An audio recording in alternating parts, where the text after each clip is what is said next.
Hello everyone. If you like what I'm doing here, please consider subscribing, liking, and commenting.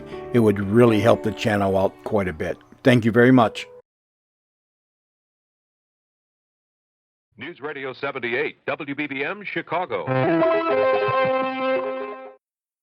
The CBS Radio Mystery Theater presents...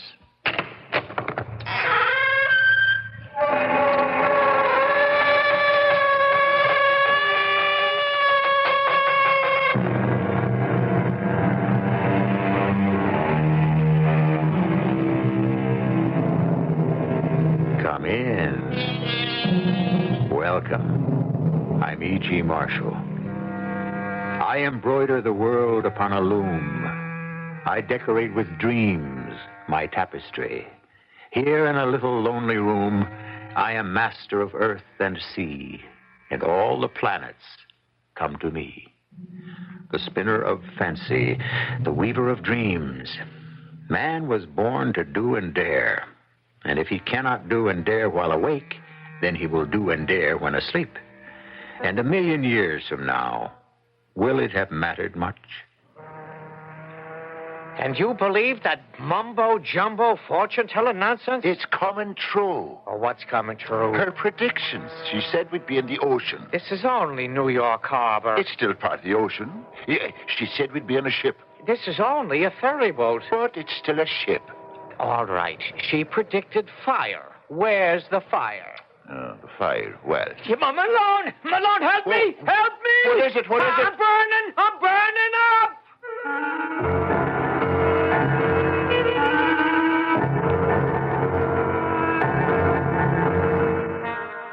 Our mystery drama, Tobin's Palm, was adapted from the O. Henry classic especially for the Mystery Theater by Sam Dan and stars Robert Dryden and Fred Gwynne.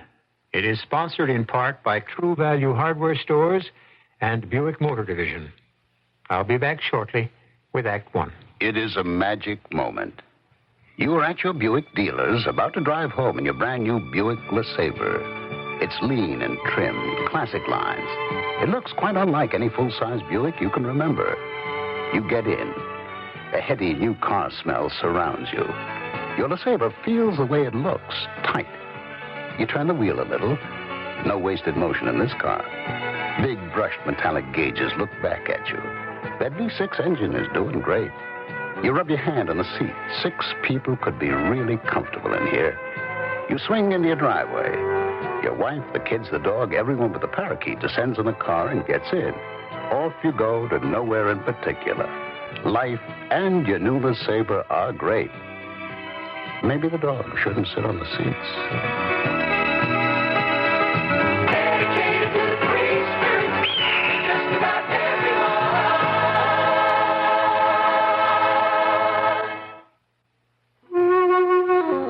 I'm Betsy Palmer, speaking for CHEER, Children's Hearing, Education, and Research. Many people live in a world where bells don't ring, birds don't sing, and voices are only jumbled sounds. This is life in the silent world of the hearing impaired. Many other people get through life not hearing many words or phrases or believing everyone is mumbling.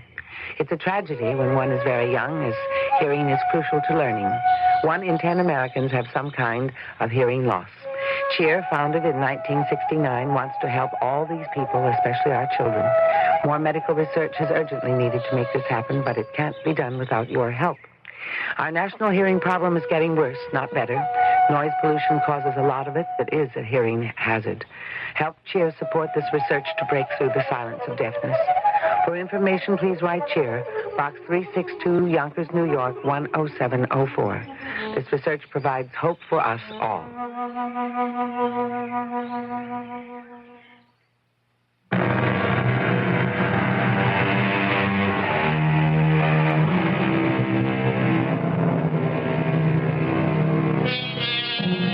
Shakespeare wrote of star-crossed lovers.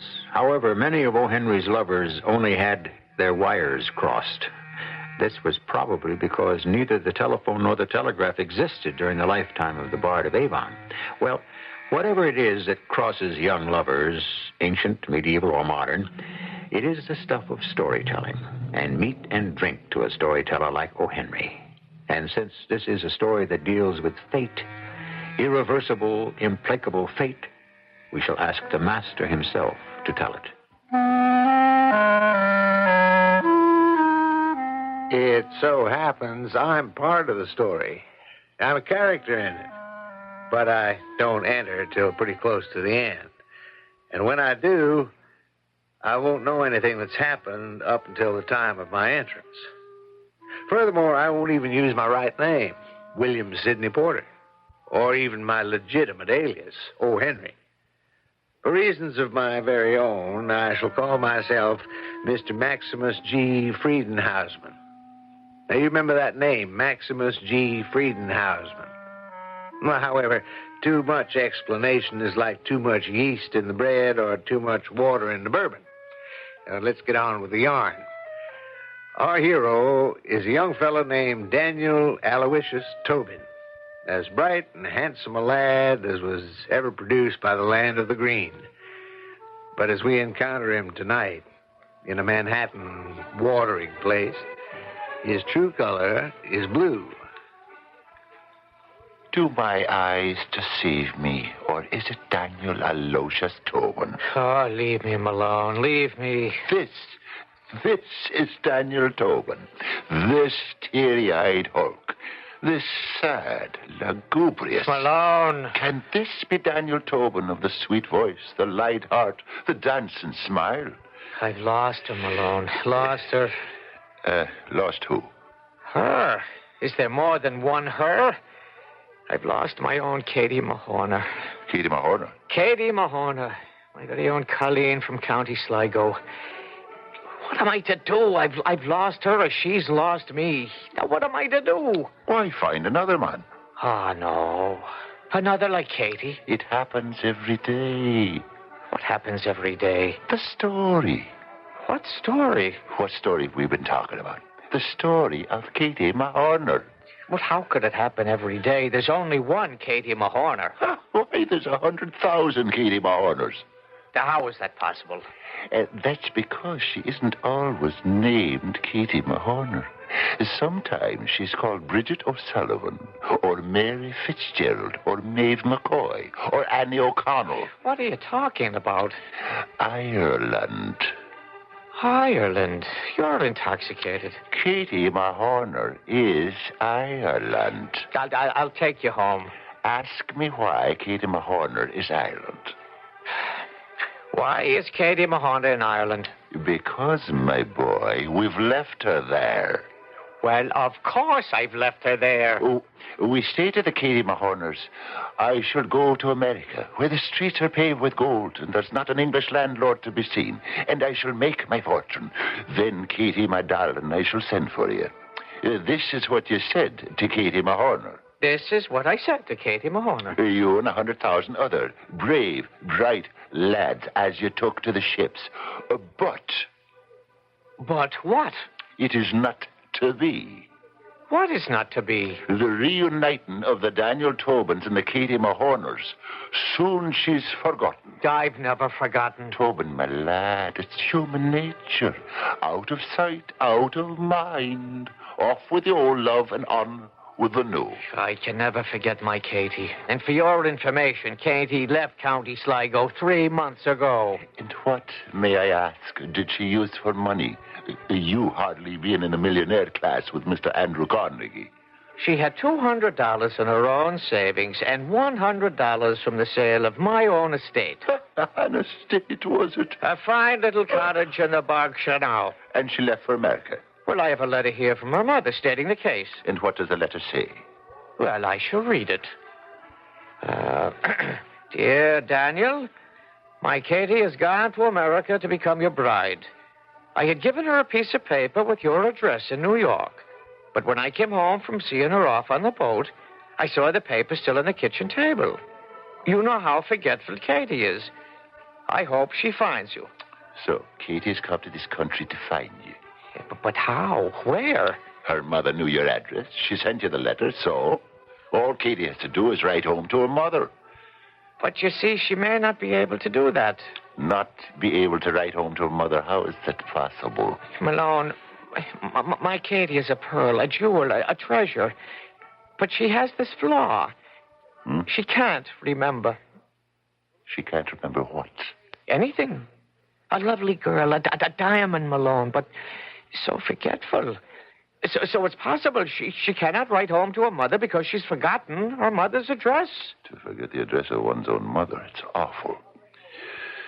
Oh, listen, go away, Malone, and let me suffer in silence and peace. Never say die, Tobin, my lad. Die it is, Malone, because there is no living without her. How is she to find me in a city of 4 million people, 5,000 streets, 10,000 saloons? No, it's fate. Of course, fate. But everything in life is fate. This glass of beer you're now lifting to your lips. Off with you, Malone. What was this glass of beer once? The contents of that golden glass was once golden grass, grain, barley, hops that grew in a lush and beautiful field. A green field in Ireland. No, more like Kansas. But my point is... Yes, what is your point? A single flower, a single blade of grass, you follow? Growing up from the earth, the thick, rich, black earth of Kansas. What is the point? Reaching toward the sun, the warm and nourishing sun. We have also reached the end of my patience. Suddenly it's separated from its roots by a sharp, cold, cruel steel blade. It is carried away and bundled and crushed and macerated and boiled and steamed and cooled, and it becomes a few drops of the flowing liquid that is now in your glass. And there is a moral to this little story? A moral, no. A meaning, yes. It was the fate of this blade of grass to become a glass of beer for one Daniel Aloysius Tobin. Fate. That is what is known as fate. Now, ask me what this has to do with Katie Mahorner. What has this to do with... It is the fate of Katie Mahorner to become the bride of Daniel Tobin. Or it is not the fate. Is that true? That's true, I suppose. Now, ask me another question. Ask me if this can be ascertained. Can this be... Beyond the very shadow of a doubt. Come with me. Where? To Coney Island. Why? So that you may learn your fate. Malone, what are we doing in this place? Fate. We shall beard the devil in her den. What does the sign say? Madame Zozo, the Egyptian palmist. What's a palmist? One that reads palms. Why would anyone want to read a palm? Because your fate is written there. What is this nonsense? If you look at the palm of your hand, you'll see lines. And? These lines determine your fate. Do you or do you not wish to know if ever you shall gaze on the beautiful face of Katie Mahorner? Come. Madame Zozo. Approach. I should like to introduce my friend here, Daniel Tobin. He wishes to know his fate. Short term, a long time. Well... Short term's 10 cents. Long time is a quarter. Ask her if she has an intermediate rate. I'll treat Tobin. Here, Madame Zozo, 25 cents. Now, you give us the first class deluxe blue plate special. Your hand, please. Oh, this is simply fantastic. This is a hand to conjure with. Yeah, and it does pretty good swinging a pick, too. The lines. Oh, the lines. Here we have the line of Venus. It shows you're in love. But it is crossed with a line of alter Farcaris. The which? Trouble. With your sweetheart. See, it's Katie Mahorner she refers to. I see trouble and sorrow and tribulation over one you cannot forget. I see the lines of designation point to... Point to what? The letters of the... Two of the letters of her name. The letters K and M. Daniel Aloysius Tobin, did you hear that? Well? Well? What? How much more do you want for a quarter? She's like the gas meter. You have to keep feeding her silver quarters. All right, give me another 25 cents worth. Will I find her? Will you find her? I've invested 50 cents so far. Oh, what I see your hand. It's alive. Well, I should hope so. Interrupt. Your hand is seething with sights, with lines and colors and pictures. I see a ship, an ocean. I see fire.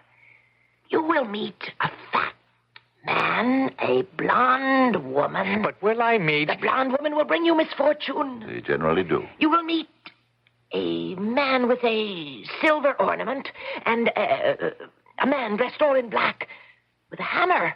Oh, what I see. Steam, steel, stone, white horses, a red-haired woman and a bald-headed man. They are also bad luck. But Katie, what of Katie Mahorner? What use are all these blonde-haired, red-haired, and bald-headed people to me? Do you see my own Katie Mahorner? The pictures fade. All I can see is a man. A man? A man who brings you good fortune. Well, he'll be the first of his kind, then, in all the world. How will I know this man? You know him by his crooked nose. Does this man have a name? His name... Oh, no. It seems to be somewhere in that name is the letter O. The letter O. 50 million names have the letter O. Is this the best you can do, Madame Zauza? Madame Zozo. Oh. If I haven't given you his name, at least I have given you his crooked nose. And he will bring me luck. He will bring you great good fortune. And you do not see Katie Mahorner in the lines of my hand? Last picture I see is the man with the crooked nose. Ain't it remarkable? Oh, ocean, fire, a ship, a fat man, a blonde woman, a man with a silver ornament, a man dressed in black with a hammer, white horses, a steam, steel, stone, a red-haired woman, a bald-headed man, and the fellow with a crooked nose. And all for 50 cents. But where's my Katie Mahorner? Well, you can't have everything. Come, Malone.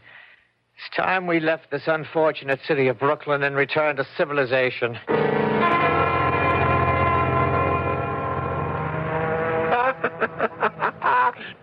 Tobin, my lad.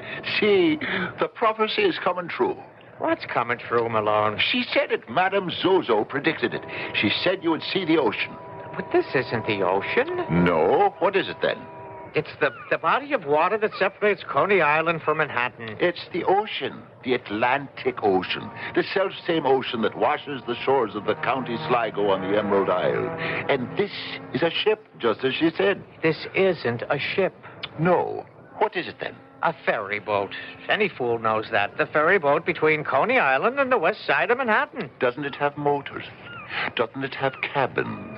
Doesn't it have this deck we're standing on? Doesn't it have a wheelhouse with a captain? Doesn't it have...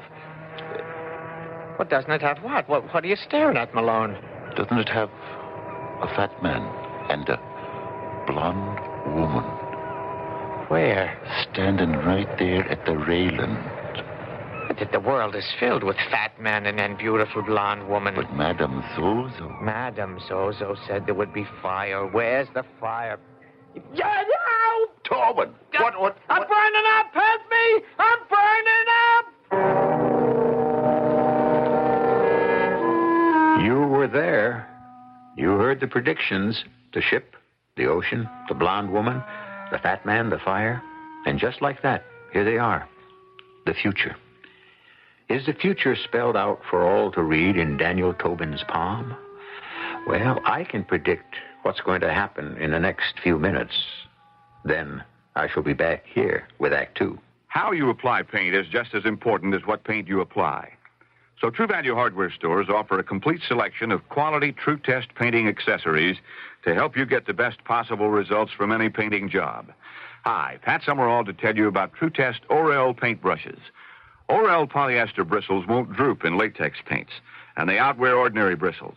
Choose varnish brushes, angular sash brushes, or combination varnish enamel type in a wide range of assorted sizes. And True Value hardware stores offer a 7-piece True Test roller painting set. You get a 9-inch roller cover, a frame, an extension, a tray, a 1.5-inch brush, a brush holder, and a combination paint can opener and roller cleaner for just $5.97. You'll find a complete selection of quality True Test painting tools at participating True Value hardware stores. True Value. Remember, that's more than just a name. It's their way of doing business. And by the way, tell them Pat Summerall sent you. Is your bank open when you're busy and closed when you're not? Northwest Federal Savings knows that a good place to save is ready for you when you're ready. So Northwest Federal Savings is open 63 hours a week in all the places you might be. Because there are 5 convenient Northwest Federal Savings Centers throughout Chicagoland's great Northwest Territory. If you're shopping around Six Corners, there's a Northwest Federal west of Cicero Avenue on Irving Park. Saving in Des Plaines, Northwest Federal's just east of the Tri-State on Dempster. Cashing a check in Norridge, Northwest in the Harlem Irving Shopping Center. Live near Edison Park? Save at Northwest just east of the train station. Looking for a loan in Arlington Heights? We're at Algonquin and Gulf. 5 convenient Northwest Federal Savings locations for all of your savings needs. Open 63 hours a week to satisfy them all. Northwest Federal Savings keeps the best hours yours. Northwest Federal Savings Time, 63 hours a week.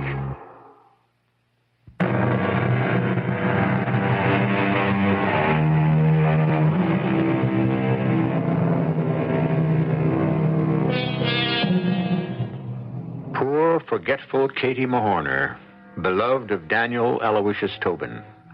Katie sold Tobin's cottage back home in County Sligo to raise money for a steamship ticket to join Tobin in New York, but she has forgotten where he lives.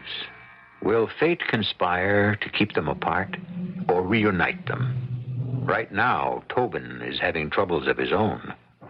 My ear, it's burning. Tobin, it was an accident. This fat man stuck his lighted cigar into my ear. That's a lie. A lie, is it? Look at my ear. It's half burned off. Why couldn't you look where you're going, you ruffian? Malone, this fat one is about to swim back to Manhattan. No, Tobin, it wasn't his fault. It's fate. Didn't Madame Zozo predict a fat man, a blonde woman, a fire? Sir, I wish to apologize for my friend. He ran into your cigar. I did no such thing. He deliberately stuck it in my ear. Oh, whatever. It was meant to be. It was ordained by fate. You owe him thanks. Go ahead. Thank the man. For what? Don't you understand? For being part of the chain of misfortune. I owe thanks for misfortune? You do. For half burning off my ear? Now, this gentleman meant no harm, Tobin. He's but an instrument of fate. Apologize. All right, sir. I offer you my apology. I apologize for running heedless into you and destroying your fine 5-cent cigar. My name is Daniel Aloysius Tobin, and any time you need anybody's ear to put out a cigar, I'm at your service. Sir, your handsome apology puts me to shame. My name is Porridge, Ebenezer Porridge, and I must make a confession. You did not run into me. I did not. What I did was deliberate. Do you mean you stuck your cigar in my ear on purpose? The truth, always at all costs. Yes, I did. But why? Well, I was mad with jealousy. This young lady here, Miss Marcella Garlick, is my fiancée, and I thought you were flirting with her. Me? Flirt? I realize now I was hasty. I'm an engaged man. Katie Mahorner has my entire heart. When she's at my side, I feel as if I am a tiger. Katie, where is she now? The very idea that someone is lusting after my own true Marcella turns me into a raging killer. Ah, Katie. Who is Katie? My intended. And because of Katie, I can see the face of no other woman. You are fortunate, like myself, to be in love. And that is why you were not flirting with my Marcella. I believe you have described the situation. Now, Mr. Tobin, tell me this. If you were not engaged to marry Miss Katie Mahorner, would you then flirt with Miss Garlick? The answer is no. No? Did I hear you say no? You did. May I ask why? Because, with all due respect, Miss Garlick does not appeal to me. She does not? Again, may I inquire the reason? Well, I do not feel that way inclined toward Miss Garlick. Miss Marcella Garlick is not good enough for you? Then, Marcella, did you hear what this oaf said of you? Now, I didn't say she wasn't good enough. But you wouldn't flirt with her. Why not? Are there other women on this boat you would flirt with? There may be. But not Miss Garlick. Put up your hands. What? I said put up your hands. You'd fight me because I would not flirt with your intended? To the death. Malone, let us leave this fat maniac. I knew you were a coward the moment I laid eyes on you. Tobin, don't hit him. Yeah, but the man called me a coward. Gentlemen, this hardly calls for bloodshed. What would satisfy your honor, Mr. Porridge? Let him say he'd flirt with Miss Garlick. Certainly a most delightful way to keep the peace. Tobin, say you'll be willing to flirt with Mr. Porridge's fiancée. Well, go ahead. No. No? No? And why not, may I ask? Because I don't know what she looks like. Man, you can see her. She's standing right there in plain view. I still don't know what she looks like. What color's her hair? Her hair's blonde. Anyone can see that. The blonde comes from a bottle of peroxide. Sir, how dare you? Now, what's her face like underneath all that powder and paint? So what I say to you, Mr. Porridge, is if you want me to flirt with your fiancée, first you've got to strip her down and scrape her off and let us discover who she is. That shall be your last insult. Look out, Tobin. Oh, you will you? You're right. I've been waiting for this. Tobin, don't. Tobin, don't throw him overboard.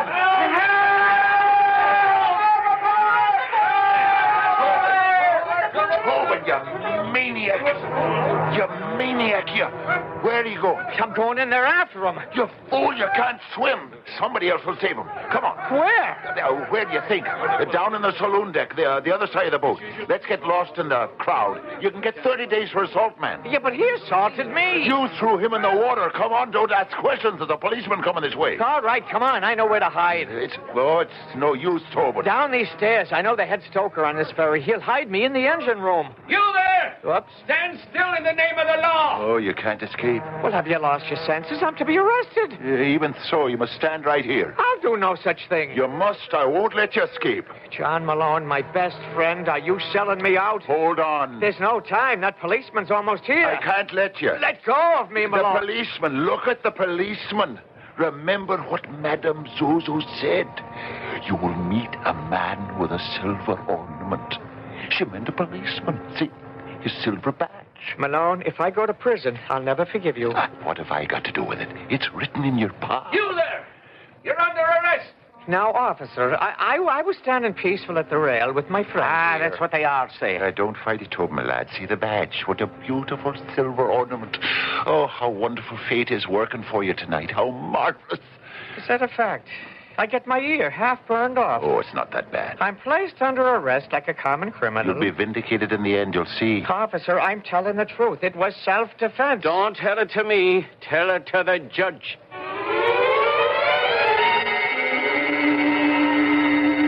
I'll sit here and wait till your case is called.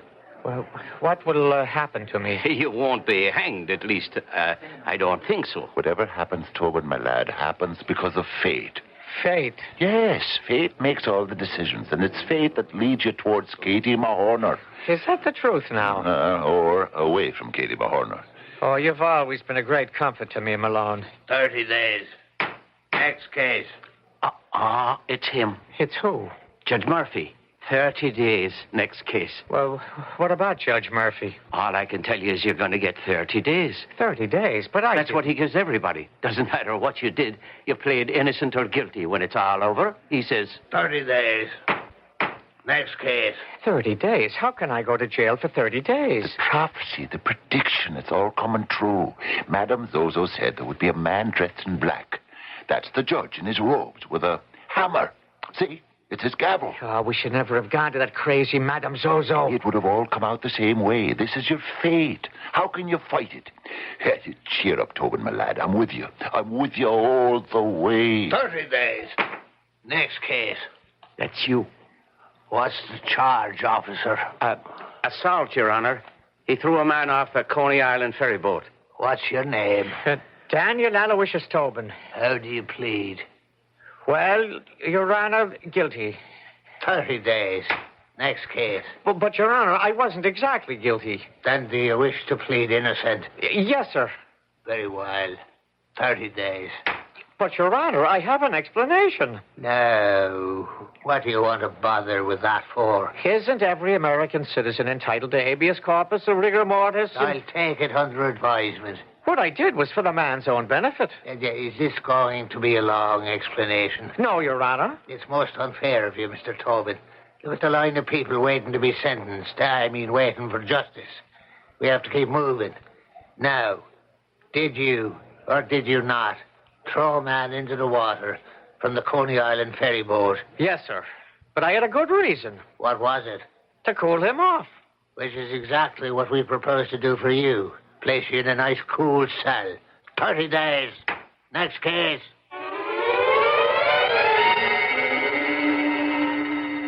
Well, Tobin, my lad. Keep away from me. Keep away. Is that how you talk to your best pal after I come all the way uptown to visit? If it wasn't for you, I wouldn't be in here. Don't blame me. It's fate.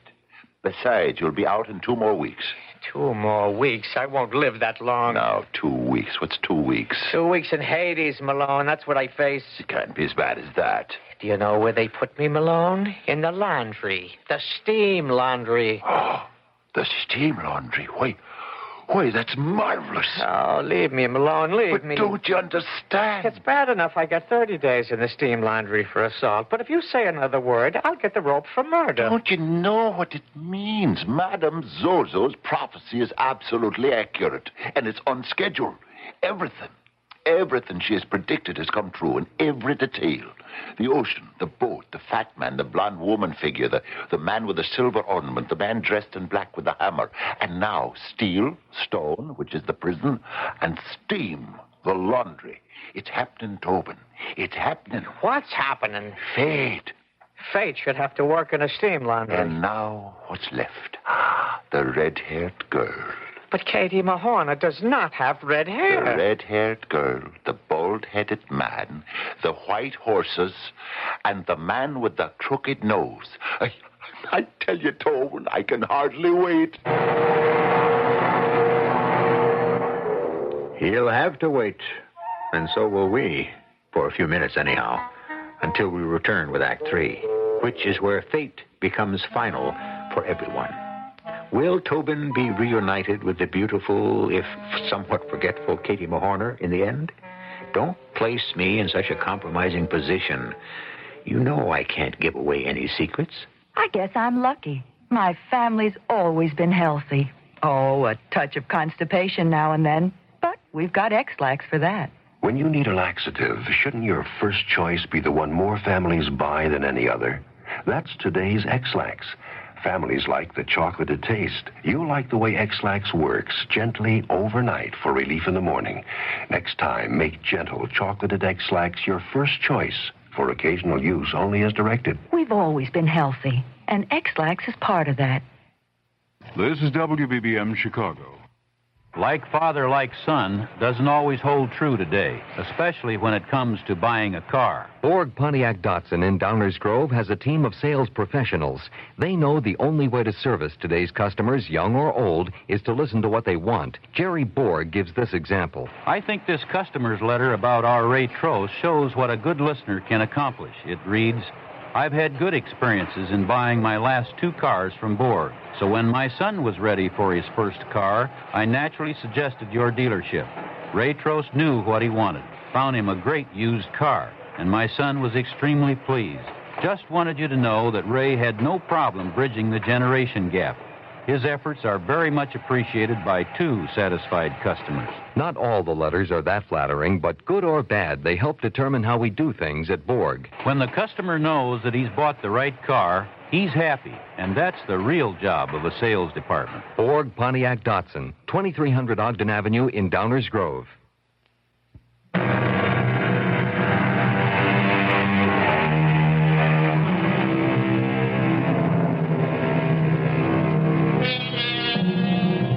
I could not love thee half as much, did I not love honor more.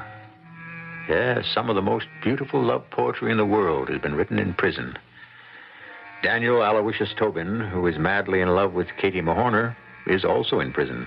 But he's not writing poetry. He's sweating away his sentence in the steam laundry. Well, as you know, all things come to an end, even Tobin's 30-day sentence. And on the day of blessed release, he is met at the gate by his faithful friend Malone.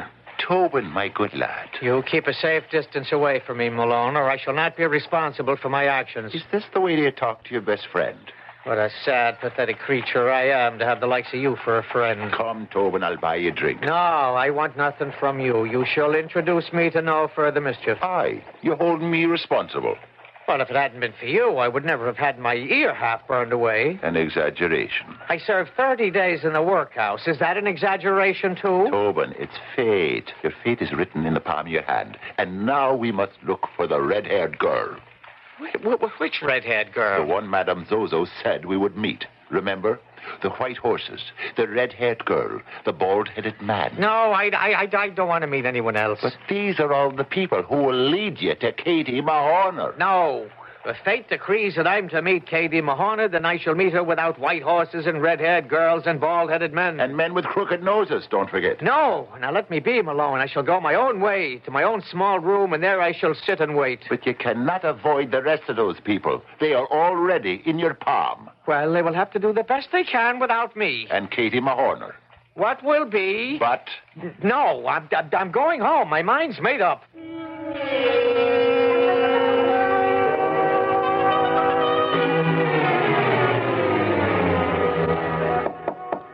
Come in. Oh, it's only you. Yes, it's only me. Only your best friend. Only a person who stays awake all night and plans all day for you. Tobin, listen to me. Oh, no, never again. But you must. Look at your palm, Tobin.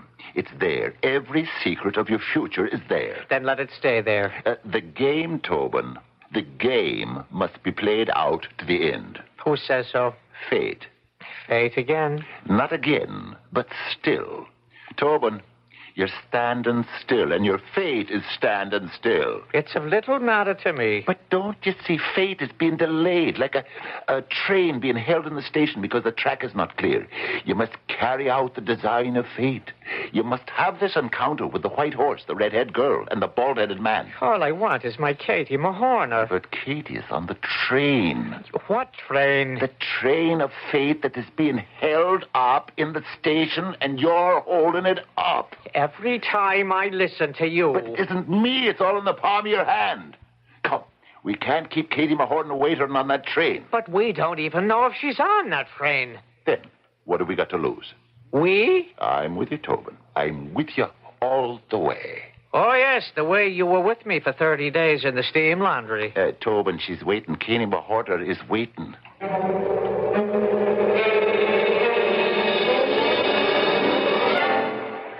Well, I must say, the streets are filled with horses, red-haired women, and bald-headed men. Yes, Tobin, my lad, but not in combination. Malone, why can't you leave me in peace? Because there is no peace for you until you find Katie Mahorner. There's no peace for me till I'm rid of you. Tobin, look.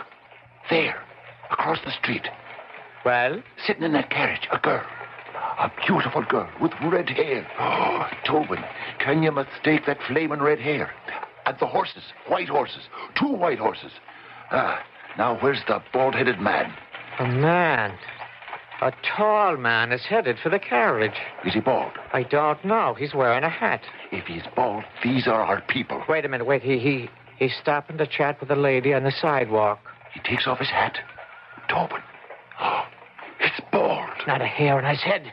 What's supposed to happen now? Wait, Tobin, for a sign. It was foretold.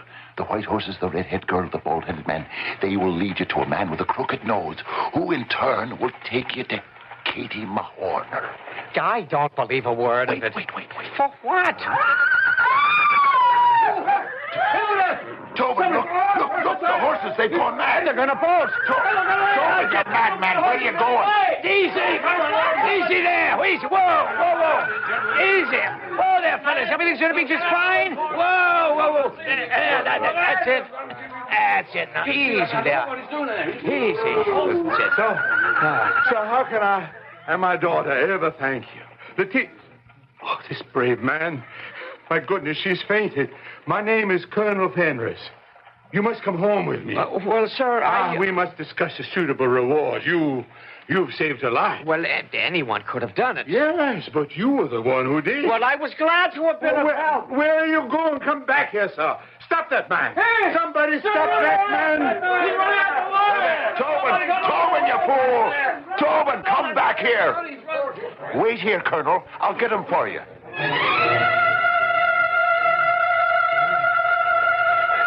Tobin. Well, I must say, what is the meaning of that? Fate. Fate? Of course it was fate. Do you know who that was? Colonel Fenris, the millionaire. And you ran away from him after you saved his daughter's life. I had to run away from him. You had to run away from a millionaire. A grateful millionaire. Why? Because then I would have lost Katie Mahorner forever. What does Katie Mahorner have to do with it? He wished to reward me, didn't he? And what would the reward have been? Letitia? Letitia? His daughter, Letitia. You mean she wouldn't have fallen in love with the strong, brave, handsome lad who saved her life? It does happen. And as long as you cannot be sure you will ever find Katie Mahorner, why, a bird in the hand. That's why I ran from there. I was beginning to have the same thoughts myself. It might not be so bad. The girl is beautiful, rich. Not another word, do you hear? I will not be untrue to Katie Mahorner for all the money in the world. All right. Spend the rest of your life looking for her. And one day, when you're bent and withered and old, you'll run into... Tobin. Tobin. What is it now? That man. Standing on the corner.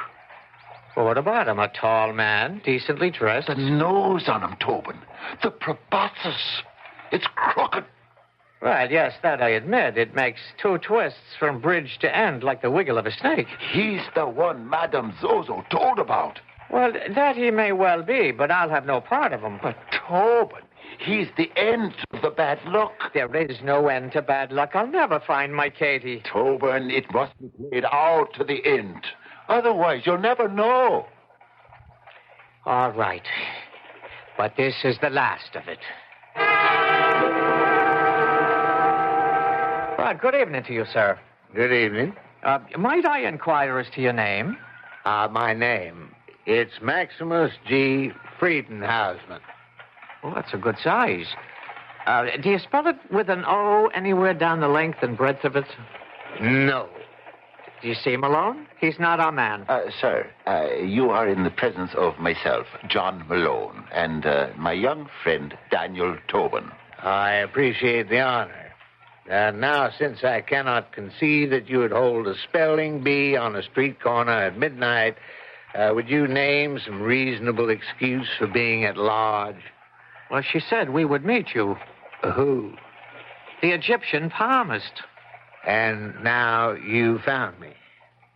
Well, my good luck is supposed to begin. And what is supposed to happen? Well, I will find her. Well, who is she? My fiancée from the old country. Have you misplaced her somewhere? The fact is, sir, she's misplaced herself.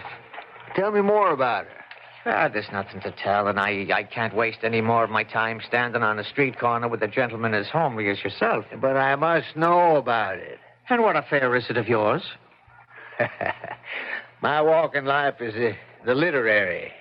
I wander about in the night seeking idiosyncrasies on the earth and the truth in heaven. And it's my hope to write a book to reconcile it all. And you'll put me in the book? No, not yet. The covers couldn't hold you. You see, Malone, the fortune teller has betrayed us. He has the crooked nose, but what else can he offer? Hospitality, gentlemen? Hospitality? The saloons are about to close. Well, why not come to my place?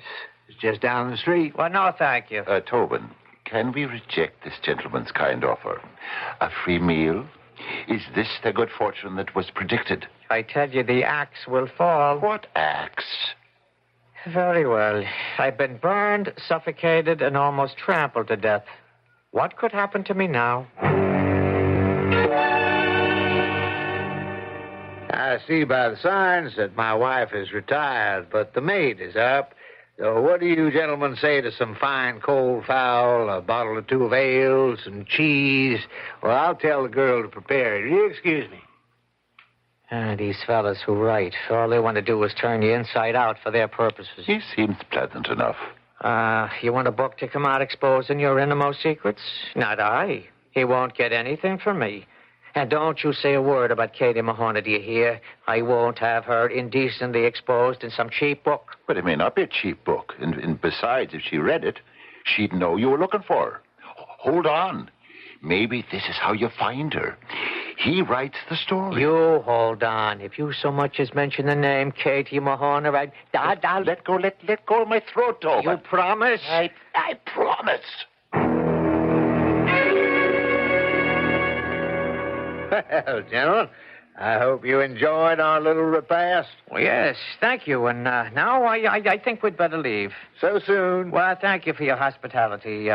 Malone? You say you're looking for your fiancée? Did I say that? Yeah, when we met on the street. I'm sure it must be an interesting story. No, it's the kind of story you hear every day. Ah, those are the most interesting. Malone, we're leaving. Well, can I offer you something else? A cup of coffee, maybe? You must forgive him, sir. He's been out of sorts ever since that fiancée of his has been misplaced.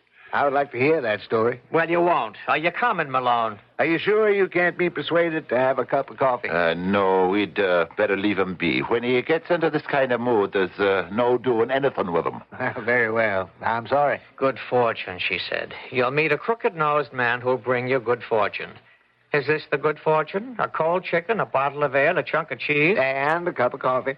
I say, thank you, sir, and good night. Tobin, smell that coffee. It's the best cup of coffee in New York. Well, enjoy it without me. Everyone marvels at how she makes it. After all, she's just a green girl just landed here 3 months ago. Oh, there you are, Katie Mahoney. Set it down. Katie! Why, it's, I've been looking all over for you. Katie, it's me. I know, my fiancé and my own true love. Katie, I live not 3 blocks from here. So many people know me. Couldn't you have asked for me? I did. I asked everybody, but it was no good. Why? Because I'd forgotten your name.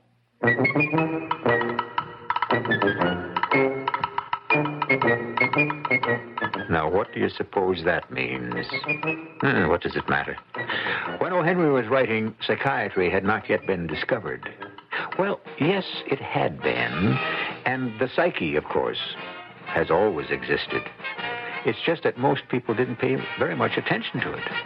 Well, you pay attention when I return with more of the psyche.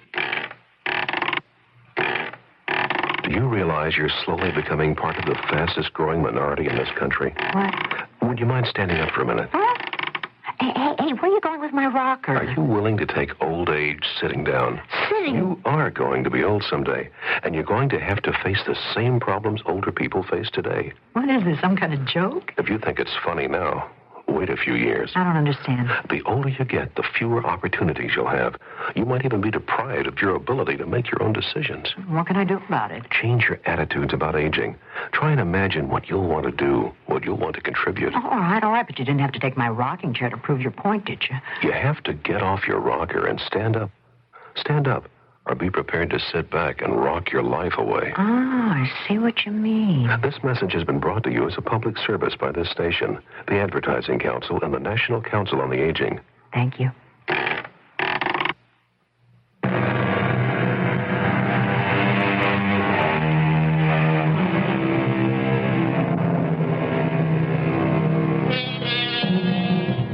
Where is our fate written? It depends on who you listen to. Some say it's written in the stars. Some say it's written in the books of the gods. And some say, as we've heard tonight, that it is written in the palm of our hands. Of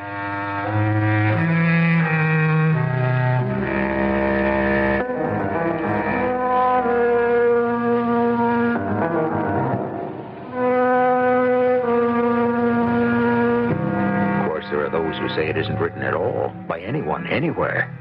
But one thing you know is definitely written, and that's the entertainment you may enjoy here.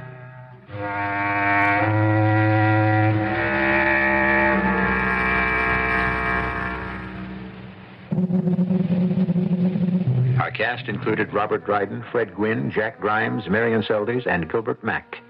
The entire production was under the direction of Hyman Brown. And now, a preview of our next tale. Good morning, sir. Oh, why, Sergeant O'Donoghue. With a G. Yes, sir. I come down here because I thought I could bring you something that might be of interest from a literary point of view. Yes?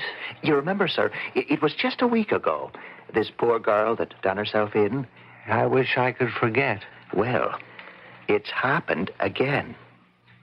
What's happened again, Sergeant? Another one. Another one of those unfortunate situations in the same house, in the same room. What are you telling me, Sergeant? I suppose what I'm saying is that the room stayed vacant 6 days. Then, last night, the landlady rents it out to a young gentleman, and early this morning, he took the same way out. Radio Mystery Theater was sponsored in part by X-Lax. This is E.G. Marshall inviting you to return to our Mystery Theater for another adventure in the macabre. Until next time, pleasant dreams.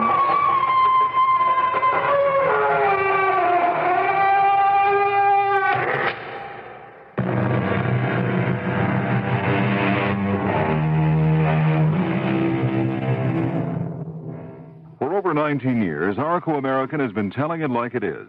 More often than not, you may have paid far too much for quality auto insurance.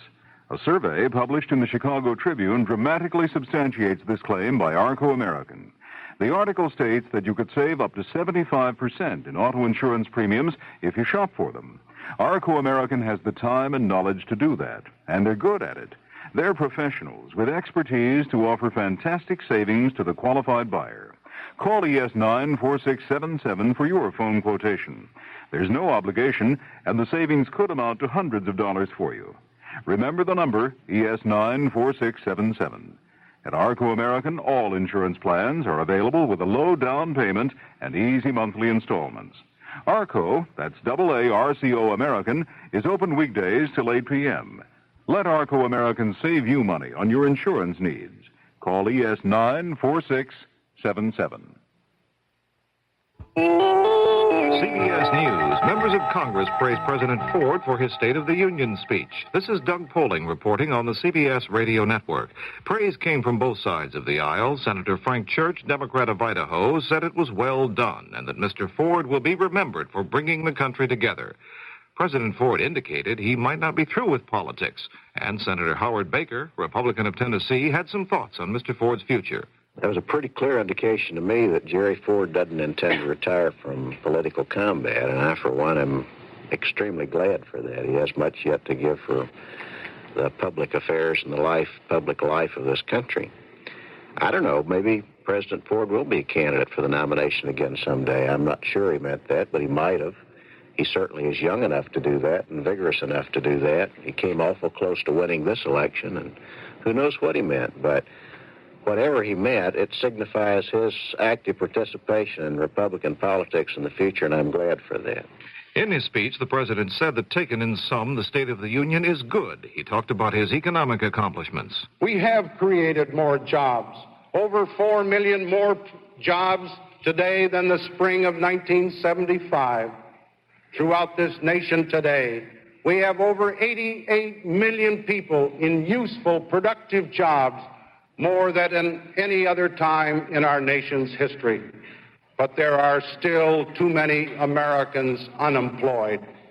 This is the greatest regret that I have as I leave office. The president also said he is proud of the long way we have come together. More news in a moment. If your child throws away the lunch you send to school each day, send wonder, kids eat it up. If he fiddles with the middle, then throws the bread away, send wonder, kids eat it up. Kids know what bread they want to eat. Wonder. There are cheaper breads, but they're not always as fresh and soft the way kids like bread. When you send a lunch to school, make this the daily rule. Send Wonder. Kids eat it up. Say, if you like chocolate, you're going to love Cranwinkle's Chocolate Truffles. Hi, I'm Danny Bracken, inviting you to meet the cook. And tomorrow we'll meet cooking instructor Sue Cranwinkle, who joins our roster of regulars. Denny, let me give you my chocolate truffle recipe. It is, of course, desserts. I always like to start from the back first, but it's very simple and fun to make. Oh, it's a mouth-watering confection the whole family will love. Why don't you make it Sue and you and me tomorrow, huh? On Meet the Cook, right here on the CBS Radio Network. President-elect Carter spent Wednesday talking with congressional leaders in Washington about foreign policy. Mr. Carter told reporters that there's a fine opportunity for dramatic improvements in efforts for a Middle East settlement. Mr. Carter was asked for his reaction to the release of a Palestinian accused of masterminding the Munich Olympic massacre.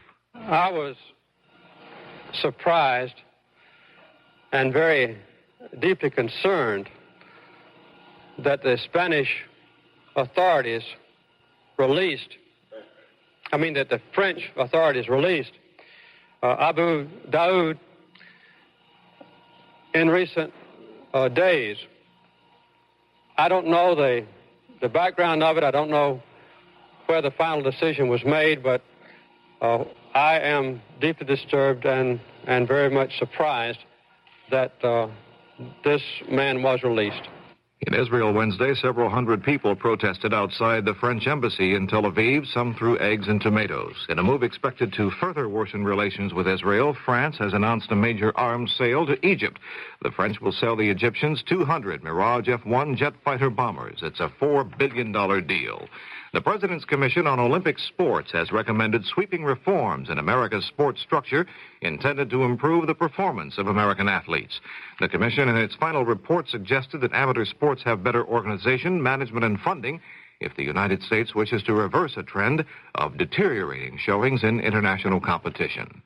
Now this.